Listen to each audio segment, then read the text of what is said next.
27 அருளாளர்களிலேயே பெண்பால் அடியாராக அருளாளராக இருந்தது காரைக்கால் அம்மையார் தான். அது 11ஆம் திருமுறைக்கு உள்ள சிறப்பு.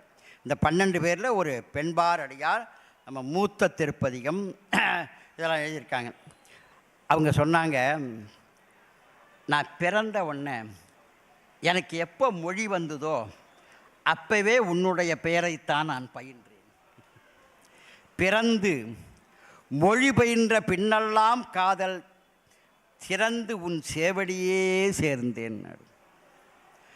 பிறக்கிற போதே பெருமானுடைய திருவடியை நினச்சி அவனுடைய அந்த அந்த நாமத்தை தான் பயின்றேன்கிறாங்க.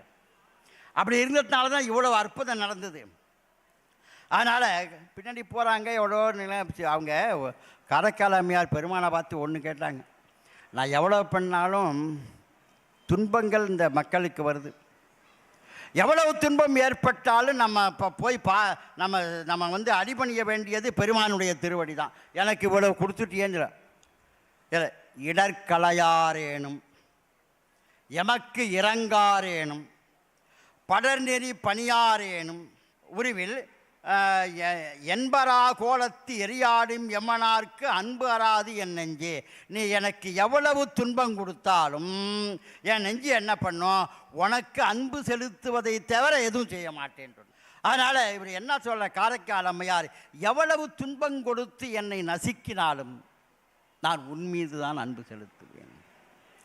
ஒரு குழந்தைய தாய் எவ்வளவு அடித்தாலும் தள்ளினாலும் அந்த குழந்தை மறுபடியும் போய் அந்த தாயினுடைய அந்த காலத்தான் பிடிக்குமே தவிர அதுக்கப்புறம் அந்த குழந்தைய தூக்கிட்டு அந்த அடித்த அந்த தாய் தூக்கி வச்சுக்கிட்டு கொஞ்சம் பாருங்க. அதை மாதிரி தான் நம்ம பெருமான் நமக்கு துன்பம் கொடுத்தாலும் இங்கே திரும்பி அவனுடைய திருவடியிலேயே விழுந்துட்டாங்க. அப்படின்னா இவனை விட ஒரு பெரிய அன்பு செலுத்தல் தூக்கி வச்சுப்பார். அதுக்கு பேர் சரணாகதின்னு பேர்.